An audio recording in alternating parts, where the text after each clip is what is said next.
여러분 살면서 제발 떠나달라고 너 좀 나가라고 얘기한 적 있으십니까? 나가! 이렇게 외친 적 있으십니까? 지금 이제 남편을 생각하면 참 슬픈 거고 자녀를 생각해도 슬픈 거고 계속 옷을 망가뜨리는 강아지를 생각해도 슬픈 것 같습니다. 최근에 SNS를 보면 이 코로나19 바이러스가 제발 떠났으면 좋겠다 말하는 사람들이 많아졌습니다. 그리고 또 누군가는 자기가 사는 지역에서는 소각장이 생기지 않고 좀 떠났으면 좋겠다 말하는 사람도 있고요. 그리고 또 누군가는 최근에 이제 축구 경기를 보면서 저렇게 훌륭한 선수를 데리고 경기를 하면서 승리하지 못하는 걸 보면 저 감독 나갔으면 좋겠다 이렇게 생각을 하기도 합니다. 떠난다라고 하는 이 표현은 첫 번째는 지금 있는 자리를 벗어나서 멀리 이동하는 걸 말하고, 두 번째는 관계가 끊어지는 걸 말을 합니다. 관계적으로 완전히 끊어지는 것을 말합니다. 오늘의 본문은 가다라라는 지방의 사람들이 예수님께 제발 떠나달라고 간청하는 장면입니다. 그들은 예수님이 육체적으로도 멀리 떠나길 바라고 관계적으로도 아예 딱 끊어졌으면 하는 마음으로 예수님께 그렇게 요청하고 있습니다. 우리가 알고 있는 거룩하신 예수님께, 우리가 알고 있는 사랑의 예수님께, 우리가 알고 있는 그 능력의 예수님께 그들은 왜 그런 고백을 하고 있을지 오늘의 이야기를 잠시 나눠보도록 하겠습니다. 본문을 해석을 시작하기 전에 우리가 읽은 마태복음의 구조를 잠시 살펴보면 이 8장과 9장이 이렇게 있고, 그리고 5장부터 7장의 말씀이 이렇게 있습니다. 마태복음은 전체적으로 이제 유대인들을 위해 쓰여졌는데 5장부터 7장은 산상순이라고 해서 예수님의 가르침이 나오고 여러분들이 잘 아는 그런 이야기가 나옵니다. 그리고 나서 이제 이 8장부터 9장은 이 산상순을 가르치신 것에 대한 실천적인 모습, 예수님은 어떤 분인가? 예수님이 역사하신 10가지의 기적을 중심으로 해서 예수님의 모습이 등장하고, 하나님 나라의 도래, 이 땅 가운데 사단에게 패배하여 사단의 공중권세 잡은 그 사단에게 묶여있는 자들에게 하나님의 나라가 도래하고 있는 그 장면이 이 8장 9장에 나와 있는 장면입니다. 우리가 알고 있는 이 산상수훈은 이 하나님의 새 언약 백성이 보다 더 나은 의로 살아가기 위함을 가르쳤고, 그것을 어떻게 살아야 하는가를 보여주시면서 예수님은 기적이라는 것을 우리에게 알게 하셨습니다. 그래서 이 5장부터 9장 이 전체적인 맥락으로는 하나의 끈으로 묶을 수 있는 이 본문은 사실상 4장 23절과 9장 23절이라고 하는 주요한 키워드로 묶여져 있습니다. 4장 23절을 제가 읽어드리면, 예수께서 온 갈릴리에 두루 다니사 그들의 회당에서 가르치시며 천국 복음을 전파하시며 백성 중에 모든 병과 모든 약한 것을 고치시니 아멘, 이렇게 말하고요. 제가 방금 읽은 걸 잘 기억해 보시면 거의 흡사하게 9장 35절은 이렇게 말합니다. 예수께서 모든 도시와 마을에 두루 다니사 그들의 회당에서 가르치시며 천국 복음을 전파하시며 모든 병과 모든 약한 것을 고치시느니라. 아멘. 그러니까 예수님께서 5장부터 9장까지의 어떤 일을 이루셨냐면 두루 돌아다니시면서 복음을 전파하셨고 기적을 일으키시면서 약하고 병든 자들을 고치시는 일을 하셨습니다. 그러니까 이 샌드위치 안에 이 본문이 하나가 들어가 있는 겁니다. 그러니까 예수님이 얼마나 위대하고 놀라우신지 이 땅 가운데 사단의 공중권세 잡은 그곳에 하나님의 나라를 도래하게 하는 그 예수님의 권세와 능력이 나타나는 본문이 오늘의 본문이고, 8장부터 9장의 이 10가지 기적의 제일 중심에 있는 게 바로 오늘의 본문의 이야기입니다. 그래서 오늘의 본문을 우리가 어떻게 바라보느냐, 그래서 이 기적을 우리가 어떻게 생각하느냐, 이것이 오늘 우리가 이 본문을 바라보아야 하는 주요한 이 시점이 되겠습니다. 이런 구조 가운데 8장의 내용을 좀 더 자세하게 살펴보면 8장 1절부터 4절은 예수님께서 산상수훈을 마치고 산에서 드디어 딱 내려오십니다. 그렇게 내려왔을 때 나병 환자를 만나서 나병 환자를 고쳐주시고요. 5절부터 13절에 가버나움의 백부장의 하인의 종을 고쳐주십니다. 그리고 그에게 이만한 믿음을 내가 본 적이 없다라고 말하죠. 그리고 14절부터 17절에 베드로의 장모의 병을 고쳐주면서 내가 이 병을 짊어졌다라고 하는 말씀을 이루기 위하여 그 베드로의 장모의 병을 고쳐주셨습니다. 그리고 18절부터 22절은 건너편으로 가자라고 명령하신 이후에 이제 여기부터가 이제 내용의 흐름이 좀 바뀌는데 18절부터 22절에 우리가 건너편으로 가자라고 말씀하신 이후에 서기관과 이제 아버지의 장사를 지내고 쫓아가겠다고 하는 제자가 등장하는데 그들에게 두 가지를 이야기합니다.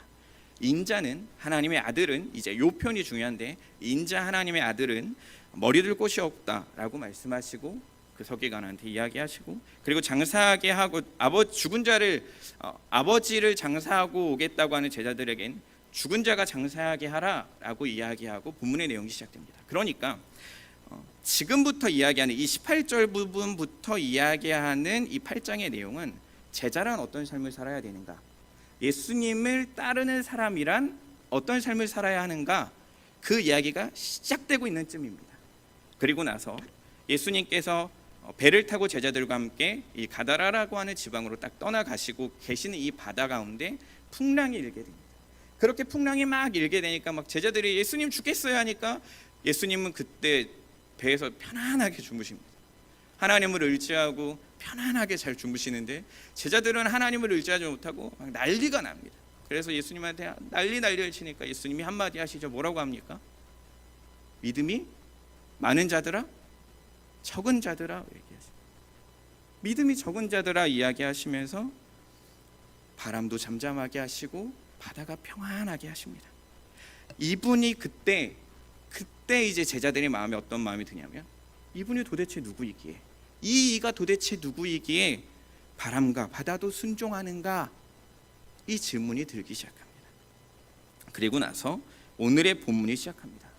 예수님은 어떤 분인가, 바람과 바다도 순종케 하시는 이 분은 어떤 분인가 라는 이야기, 자연의 바람과 바다의 권세와 능력도 다스릴 수 있는, 자연의 능력도 다스리시는 이분이 이번에 오늘 우리가 읽은 본문은 영적인 세계, 귀신들도 다스리고 귀신들도 내어 쫓을 수 있는 능력이 있으신 분으로 설명되기 시작합니다. 예수님과 제자들은 이 가다라라는 지방에 도착했습니다. 풍파가 불고 막 그랬으니까 제자들의 옷도 많이 젖고 힘들고 지쳤을 겁니다. 바다가 잠잠해졌어도 얼마나 피곤하고 힘들었겠습니까?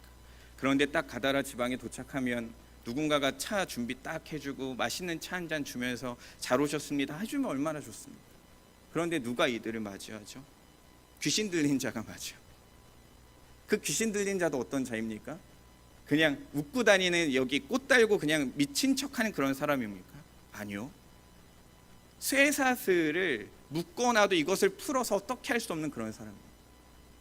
묘지에 살면서 그 지역의 사람들을 막고 흔들어내는 그런 존재였습니다. 그들이 이 예수님과 제자들을 딱 막았습니다. 그들이 도착한 장소는 바로 가다라라고 하는 지방이죠. 갈릴리 바다의 남단 동쪽으로 있는 이제 그런 지역인데, 이곳은 데가볼리라고 하는 10개 도시의 연합체, 헬라 도시의 연합체, 그러니까 로마가 다스리고 있었던 지역이라고 보시는 게 훨씬 좋습니다. 그러면 여기는 이스라엘의 땅입니까? 이방 민족의 땅입니까? 이방 민족의 땅이죠. 이방 민족의 땅에 예수님께서 풍랑을 뚫고 도착하신 겁니다. 이 데가볼리는 10개 헬라 도시의 연합체였습니다. 여기에서는 모두 로마의 황제를 숭배하고 살았습니다. 그래서 이들은 문화가 달랐습니다. 쉽게 보면 오늘에도 나오는데 유대인들은 돼지를 키우지도 않았고 먹지도 않았습니다. 부정한 것으로 여겼습니다. 근데 그들은 돼지 떼로 키웠습니다. 그때가 누가복음은 2,000마리까지 말합니다. 여러분, 돼지 떼가 모여있는 거 한번 보신 적 있으십니까? 저희 할머니 집이 돼지를 잠깐 키운 적이 있는데 한 50마리를 키웠습니다. 할머니 집을 가기가 싫었습니다. 얼마나 우는지, 그 똥을 또 어떻게 닦아야 되는지, 그 밥을 줄 때 얼마나 그 옆에 손은 계속 여기를 핥고 있고, 그 돼지가 2,000마리였어요. 그러니까 유대인 제자들, 그러니까 아무리 그래도 세리였든 뭐 다른 그런 삶을 살았던 제자들이었어도요, 이 데가볼리 가다라라는 지방에 도착했을 때는 문화적 쇼크, 그러니까 여긴 좀 다른 데라고 하는 것을 느낄 수밖에 없는 장소였다라는 것이죠. 이스라엘 백성들은 돼지를 부정한 동물로 여겼고 돼지를 먹지도 않았는데 이곳은 돼지가 때로 있는 장소에 상상을 한번 해보십시오. 풍랑과 그 지침과 어려움과 환경 가운데 제자들이 가다라라는 지방에 도착했습니다. 힘들고 지치고 배고프고 짜증나는데 귀신 들리는 사람까지 여기 딱 와 있습니다. 근데 저쪽에서는 돼지가 2,000마리가 막 울기 시작합니다. 거기에 바닷바람에 그 짠내가 콧등을 찌르고 있습니다. 저 같으면 그렇게 기분 좋은 제자의 입장은 아니었던 것 같습니다. 예수님이 도착하신 지역은 이 정도로 살펴보고, 예수님께서 제자들과 함께 만난 귀신은 어떤 상태였는가? 아까도 잠시 얘기했지만 마가복음과 누가복음은 그들은 무덤 안에 거하였다고 말합니다. 우리가 생각하는 무덤은 어디죠? 푸른 풀밭에 이렇게 흙을 이겨서 이렇게 동그랗게 만들어가지고 정갈한 그런 무덤 아닙니까? 근데 여기는 사실은 석회암으로 되어 있는 이 돌 지역에 구멍을 내서 예수님의 무덤과 같이, 그렇게 우리가 생각하는 것과는 전혀 다른 음산하고 차갑고 그런 곳이 무덤이었습니다. 그들은 매우 난폭했고, 아까도 말한 것처럼 쇠사슬과 고랑을 깨트리는 힘이 있었고, 이제는 쇠사슬로 맬 수도 없는 존재였습니다. 그들의 인격은 파괴된 채 있었고 오직 마귀의 그 성향만을 가지고 살아갔던 자들이었습니다. 가다라라는 지역, 그리고 귀신 들린 자들을 만난 이 장면을 보면 유대인의 의식법을 따르면 예수님과 제자들은 3가지 정도를 지금 죄를 지었습니다. 첫 번째는요, 이방인과 접촉했고요. 두 번째는요, 귀신 들린 자와 접촉했고요. 세 번째는 무덤, 묘지와 가까이 있게 되었습니다. 유대인의 의식법 3가지까지도 부정하면서 예수님은 폭풍우를 뚫고 가다라 지방에 오신 것입니다. 이유는 딱 한 가지죠. 그 귀신 들린 자들을 치료하시고 자유를 주시고 사단의 공중권세 잡힌 그들에게 하나님의 나라를 도래하기 위하여 이 땅에 오셨던 것이죠. 그리고 그 가다라라는 지방에 가셨습니다. 그렇게 예수님이 도착하자 귀신 들린 자들이 이렇게 말합니다. 함께 29절을 읽겠습니다. 29절입니다. 시작. 이에 그들이 소리질러 이르되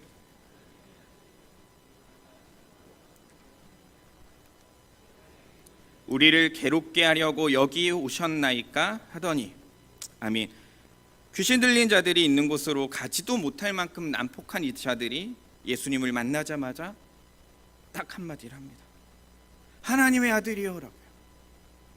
이 마가복음과 이 내용들을 보면 사실은 예수님께서 이 말씀, 귀신 들린 자들이 이 말을 하기 전에 예수님께서 그들에게 귀신 들린 자야 귀신아 나오라라고 명령하셨다고 마가복음과 누가복음은 이야기하고 있습니다.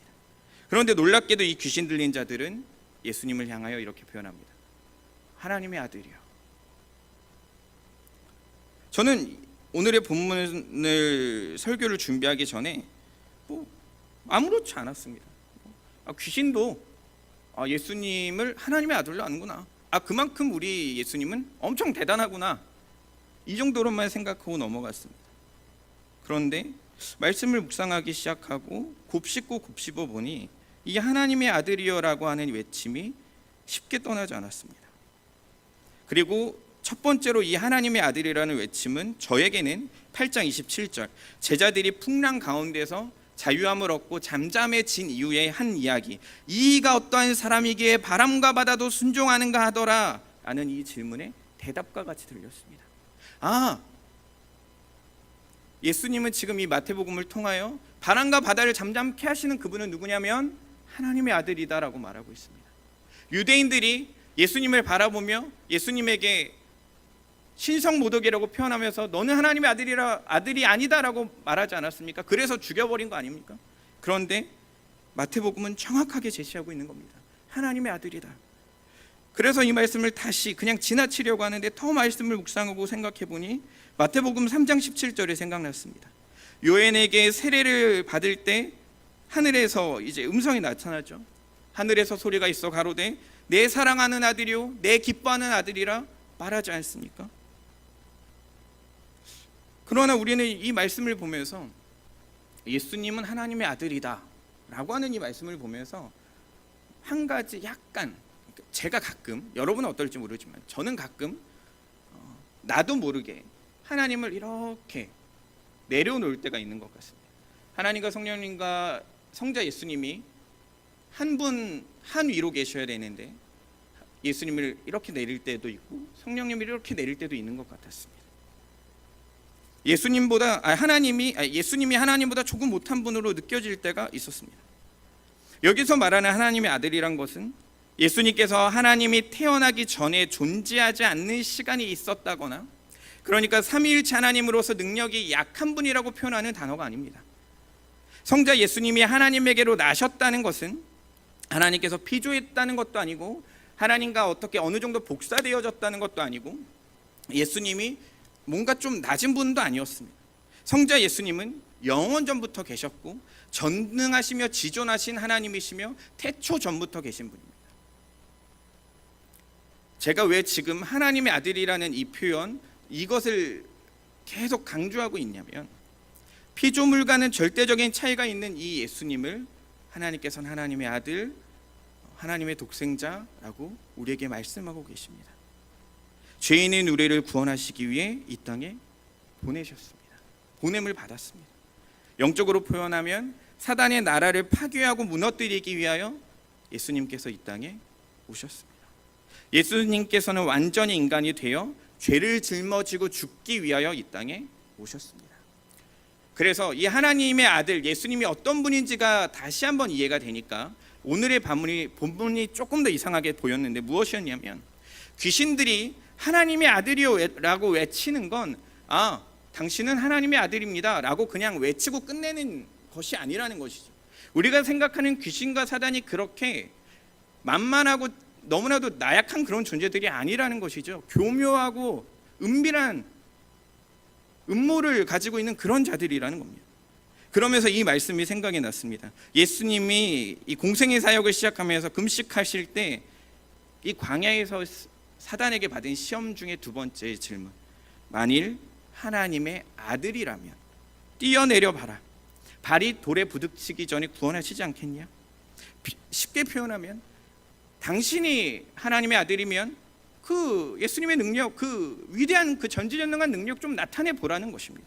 그러니까 지금 귀신이 무슨 이야기를 하고 있는 것이냐면, 인간의 몸을 입고 이 땅에 오신 예수님께, 인간의 죄를 짊어지고 죽기 위해 오신 예수님께 하나님의 아들이니까 원래 가진 능력대로 고난을 받지 말아라 라고 말하고 있습니다.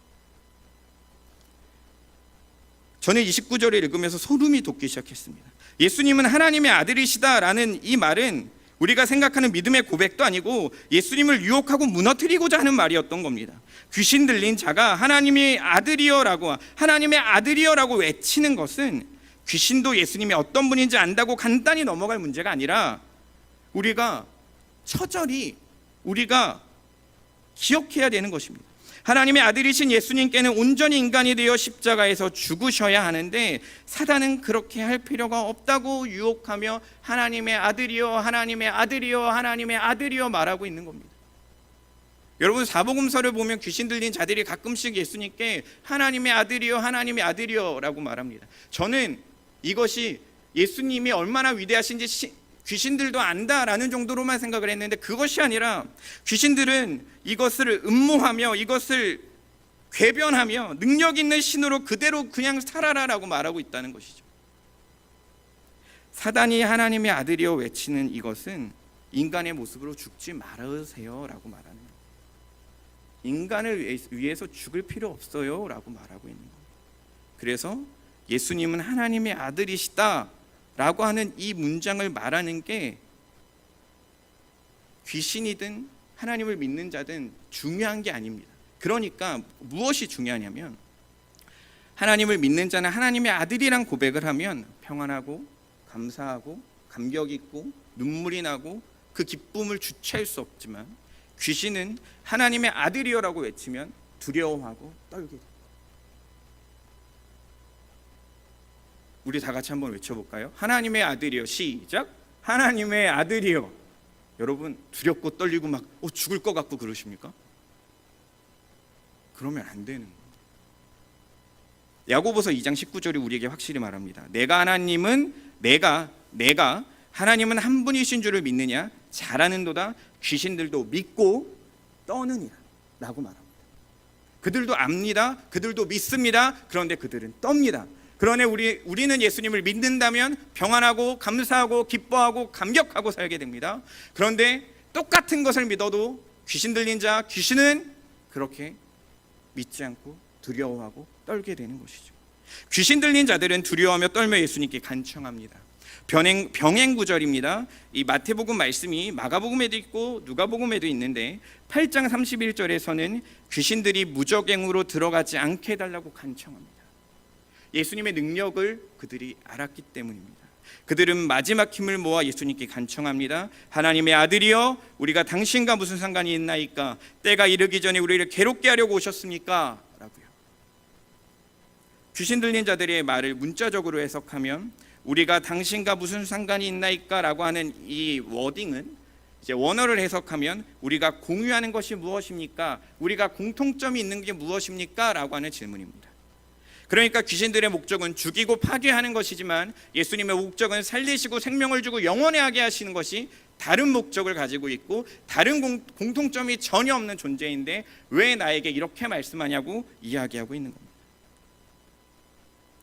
예수님께서는 귀신 들린 자들을 그대로 내버려 둘 수 없었습니다. 왜냐하면 사단의 나라를 파괴하고 하나님의 나라를 도래하기 위하여 예수님이 이 땅에 오셨기 때문입니다. 귀신 들린 자들의 말을 보면 한 가지 더 표현됩니다. 때가 되기도 전에 오셨다고 말합니다. 귀신 들린 자들은 알고 있습니다. 자신들이 언젠간 심판받을 것을. 그런데 그때란 것, 영원한 불못에 던지게 될 그 마지막의 심판의 때를 이들은 알고 있었습니다. 사탄과 귀신들은 자신들이 심판받는다는 것을 알고 있었습니다. 오늘의 본문을 보면 사탄의 세력들은 영원한 심판의 때가 이르기 전에 상대적으로 제한적으로 자유를 가지며 허락되어 이 땅을 살고 있습니다. 마태복음 12장 28절이 이렇게 말합니다. 그러나 내가 하나님의 성령을 힘입어 귀신을 쫓아내는 것이면 하나님의 나라가 이미 너희에게 임하였느니라. 아멘. 예수님께서는 귀신을 쫓아내셨습니다. 때가 되기도 전에 쫓아내셨습니다. 아니요, 예수님이 오실 때부터가 바로 그때였습니다. 아니요, 하나님께서 이 땅을 창조하셨을 때부터가 그때였습니다. 하나님의 나라가 이미 이 땅 가운데 임했고 우리 가운데 임하게 하셨고 하나님의 그 계획하심으로 말미암아 우리는 하나님의 나라의 통치를 받고 이 땅에서 살아가고 있습니다. 예수님께서는 인간의 몸을 입고 오신 것은 그저 갓난아기로 태어나신 것, 그러니까 귀신을 내어 쫓기 위하여 오셨다고만 말하면 좀 너무 협소한데 예수님께서 인간의 몸을 입고 이 땅에 오신 것, 전지전능하신 그분이 인간의 몸을 입고 오신 것, 저는 이 질적 차이만으로도 너무나도 놀랍다고 생각을 했는데 예수님이 이 땅에 오신 건 오늘의 본문을 보면 공중권세 잡은 자들이 다스리는 이 땅에 전능하신 하나님께서 인간의 몸을 입고 오셨습니다. 왜 그러셨을까요? 여러분을 구원하시기 위해서, 여러분의 죄를 해결하시기 위해서, 이 땅에 하나님의 나라를 이루기 위해서 예수님께서 하지도 않으셔도 되는, 귀신들이 지금 당위성을 가지고 말하듯 굳이 인간의 몸을 입지도 않아도 되고 굳이 고통을 받지 않아도 되고 굳이 십자가를 매지 않아도 되는 그 어려움과 아픔을 담당하시며 이 땅에 계셨습니다. 귀신 들린 자들은 예수님께 간청합니다. 31절 32절이죠. 귀신들이 예수께 간구하여 이르되 만일 우리를 쫓아내시려면 돼지떼에 들여보내주소서 하니 그들에게 가라 하시니 귀신들이 나와서 돼지에게로 들어가는지라. 온 때가 비탈로 내리다라 바다에 들어가서 물에서 몰사하거늘. 마가복음에서는 돼지의 떼의 숫자를 2,000마리로 이야기합니다. 유대인들은 돼지가 부정한 것이었으므로 먹거나 사육하지 않았습니다. 그러나 서론에서 이야기했듯이 이곳은 가다라 지방입니다. 돼지는 그곳에서 살고 있는 이방인들이 소유하고 다스렸던 겁니다. 마가복음에서는 예수님께서는 귀신 들린 자에게 이미 나으라고 명령하셨고 그래서 그들은 두려워 떨며 예수님께 이렇게 말합니다. 우리의 이름은 군대라라고요. 귀신이 돼지떼에 들어가게 해달라고 요청한 것, 저는 오늘의 말씀을 보면서 너무 궁금했습니다. 왜 굳이 돼지떼였을까? 성경이 말하지 않습니다. 그런데 오늘의 본문의 내용을 좀 살펴보면 결과를 추출할 수 있습니다. 그 지방의 사람들이 돼지떼의 죽음으로 예수님을 배척하고 예수님께 한마디 합니다. 예수님, 이 땅을 떠나달라고요. 아, 이것이었구나. 귀신들의 목적은 한 가지였습니다. 예수님이 가다라 지방에 오신 그 목적을 방해하고 파괴하는 것이었습니다. 그래서 그들은 그 지방의 사람들이 제일 아끼고 제일 중요시 여기는 곳으로 들어가길 원했습니다. 그런데 놀랍게도 예수님께서는 오늘의 본문에서 딱 한마디 하시거든요. 이게 성경책 보시면 빨간색으로 한마디 딱 표시됩니다. 무슨 표시가 돼 있죠? 가라. 누군가는 이것이 예수님께서 돼지떼에게 귀신들이 가게 하신 것이라고 표현하는데 그것이 아니라 떠나가라, 그 얘기였습니다. 왜 예수님은 이것을 허용하셨을까? 허락하셨을까? 정확한 이유는 없지만 두 가지를 추측해 보았습니다. 첫 번째는요, 예수님께서는 지금의 상황을 통해 사탄의 파괴적인 능력과 의도를 나타내길 원하셨습니다. 귀신이 들리면 사탄의 종말은, 사탄의 끝은 무엇이냐면 죽음이고 소멸이고 파괴입니다. 예수님은 그것을 제자들에게 가르치길 원하셨습니다. 파괴하고 죽이는 존재들임을 나타내 주시기 위하여, 알게 하시기 위하여 가다라 지방의 사람들에게 귀신 들린 자, 사탄의 권력, 그들의 권세는 무엇이냐, 죽이고 소멸하고 파괴시키는 것이라고 이야기하고 계셨던 것입니다. 두 번째는요, 아직 예수님의 심판의 때가 남았음을 알려주시는 것입니다. 예수님께서는 공생의 사역을 통해 수많은 사람의 병도 고쳤고요, 귀신 들린 자도 자유케 했습니다. 그러나 돼지떼에 들어가는 귀신들을 소멸시키지 않으신 이유는, 떠나가라라고 명령하시지 않은 이유는 본문에서 말했듯이 아직 예수님의 완전한 심판의 때, 예수님께서 재림하셔서 마지막 그 종말의 때가 남아 있었기 때문이었습니다. 지금 수많은 돼지들이 물에 빠져 죽어가는 장면을 그 지역의 사람들이 보고, 제자들이 보고, 귀신 들린 자도 보았습니다. 가다라 지방의 사람들과 귀신 들려 있는 자에게, 그리고 지금 우리에게까지 이 장면이 보여집니다. 저는 이 말씀을 묵상하면서 한마디만 좀 써주지 아쉬웠습니다. 요 중간쯤 해가지고 귀신의 악함을 알게 하시기 위함이라 이렇게 써주면 얼마나 간단합니까? 그런데 오늘의 말씀을 조금 더 묵상하면서 하나님이 이 말씀을 주시고 목적하게 하신 바가 있구나를 느끼게 됐습니다. 우리 먼저 33절과 34절 함께 읽겠습니다. 시작. 귀신 들린 자들의 일을 고하니 온 시내가 예수를 만나려고 나가서 보고 그 지방에서 떠나시기를 간구하더라. 아멘. 돼지떼를 치던 자들이 혼비백산하며 시내로 돌아갔습니다. 그리고 나서 그들이 본 모든 광경, 귀신 들린 자가 자유케 되고 돼지떼가 막 비탈에 빠져가지고 그 꾸액꾸액하고 난리치고 소리치는 것들을 들어가서 이야기한 거죠. 그랬더니 수많은 사람들이 몰려왔습니다. 그리고 예수님이 어떠한 자인가, 귀신 들린 자들이 어느 정도 괜찮아졌는가, 진짜 2,000마리가 다 둥둥 떠 있는가 보러 왔습니다. 그 입체적인 상황 가운데 그 지방의 사람들이 말하기 시작합니다. 떠나주세요. 예수님 떠나주세요. 추측해보면 가다라 지방 사람들은 자기들의 경제적인 손실을 두려워했을 겁니다. 현재 자신들의 삶에 만족하며 살고 있었는데 그들이 좀 불편한 건 저기 무덤에 있는 귀신 들린 자들 정도였지, 평안하고 평탄하게 살고 있었는데 엄청난 경제적인 손실이 생겼습니다. 돼지 한 마리의 가격 얼마일지 너무 궁금해서 동북식자재마트 지나가다 보면 이 정육점 하나 있잖아요. 3원 얘기해도 되나? 정육점 사장님한테 가서 물어봤습니다. 돼지 한 마리가 얼마예요? 그랬더니 사장님이 딱 웃으면서 왜 그러세요? 살려고 하는 게 아니고 설교를 하려고 봤는데 돼지 한 마리가 얼마인지 너무 궁금해서 왔다고 물어봤습니다. 그랬더니 그분이 비쌀 때는 한 60만 원이고 키로수마다 다르지만 평균 한 50만 원 됩니다. 그런데 그 돼지가 2,000마리면 얼마죠? 야, 그 얘기를 딱 듣는 순간 어떤 생각이 들었냐면, 우리가 먹는 이렇게 돼지고기 삼겹살 한 근도 아까운데 10억 정도가 돼요. 실제로 신약 시대가 그 가치라고 말할 수 없습니다. 그때 화폐 단위도 다르고 가치도 달랐으니까. 그런데 이제 돼지떼 주인의 입장이 갑자기 된 겁니다. 설교를 준비하다 말고 잠깐만, 10억이면 너무한 거 아닌가? 귀신 들린 사람 2명 그냥 영원히 귀신 들리게 두고 10억으로 하나님을 위해 살고 이렇게 건물도 짓고 이렇게 재단도 쌓고 할 수 있는 거 아닌가? 실제로 아까워지기 시작했습니다. 그리고 내가 평생을 공들여 키운 돼지가 죽어나간다면 어떨까? 아니, 그냥 다 떠나서 나에게 지금 제일 중요한 거, 지금 나에게 제일 소중한 게 순간 사라졌는데, 그게 누구 때문이냐면 내가 평생 너무나도 싫어하고 저주했었던 저 귀신 들린 자 때문이었다면 나는 그들을 위해서 내 소중한 걸 바칠 수 있는가? 내가 가진 전부가 소멸되고 없어질 것에 대한 두려움과 나와는 상관없는 이 한 영혼, 정확하게 오늘의 말씀은 귀신 들린 자 2명이라고 했으니까 2명의 영혼의 구원을 위해서 나는 나의 제일 소중한 걸 바칠 수 있는가? 충격이 들기 시작했습니다.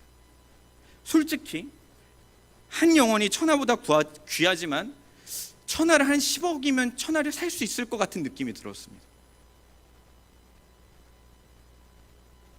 예수님께서는요, 이 가다라 지방을 오기 위해 폭풍을 잠잠케 하시며 자연을 다스리는 권세를 보여줬습니다. 예수님께서는요, 포악하며 부정한 이방의 귀신 들린 자를 고쳐주시고 영적인 세계의 권세자인 것도 보여줬습니다.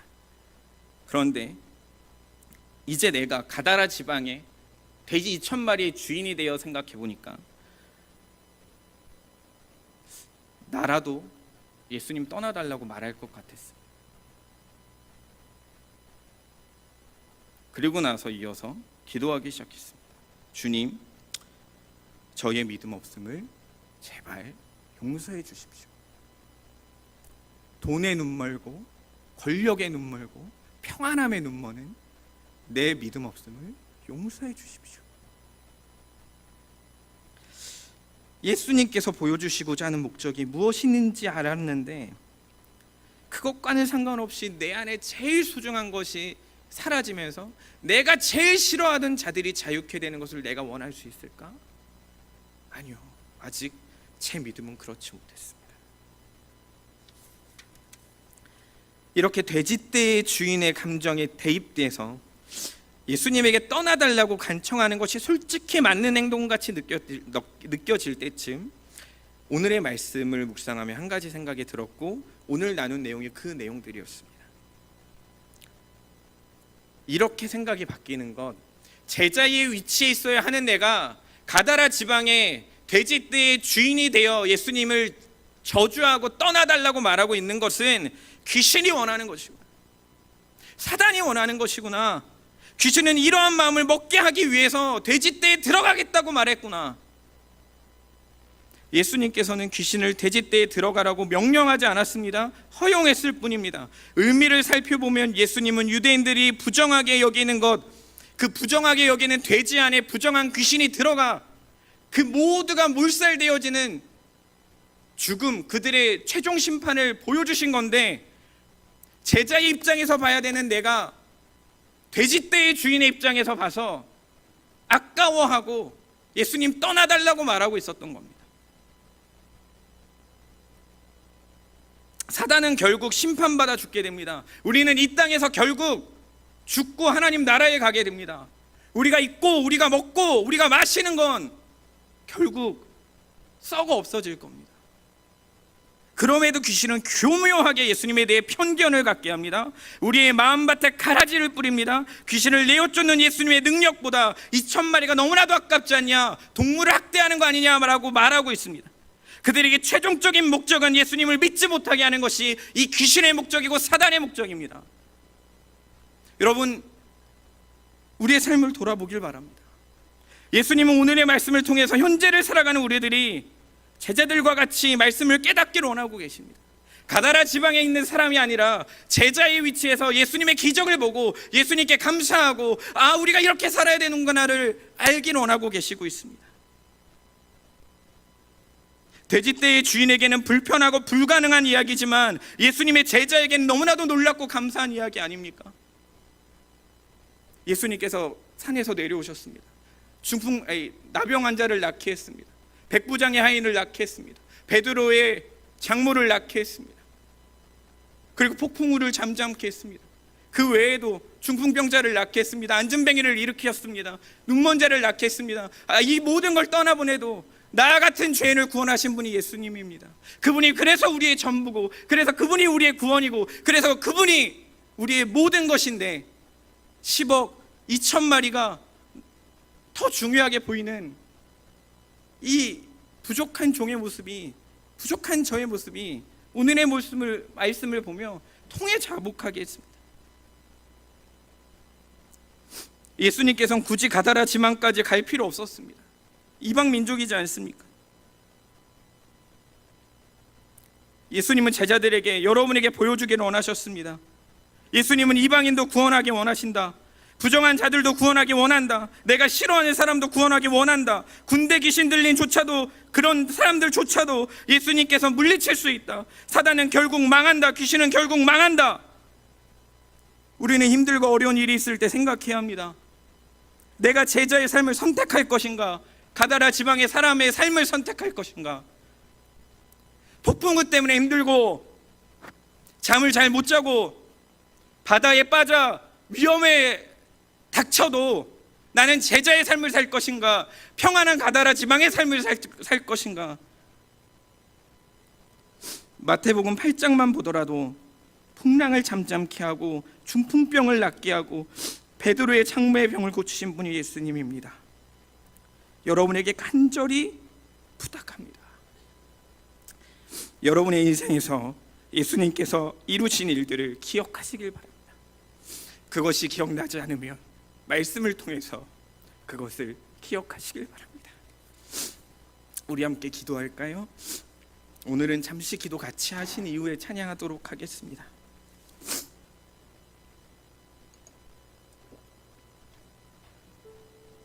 여러분, 삶이 힘들죠?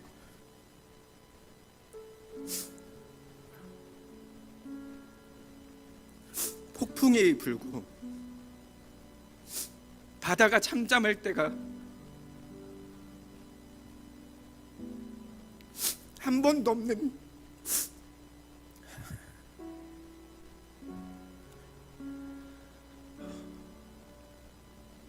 그런 인생이, 그런 삶이 우리들의 삶일지라도 여러분, 예수님의 제자가 되길 원하십니까? 우리가 함께 기도하길 원합니다. 제자가 되게 해달라고, 제자가 되게 해달라고, 제자가 되게 해달라고. 다 같이 기도하겠습니다.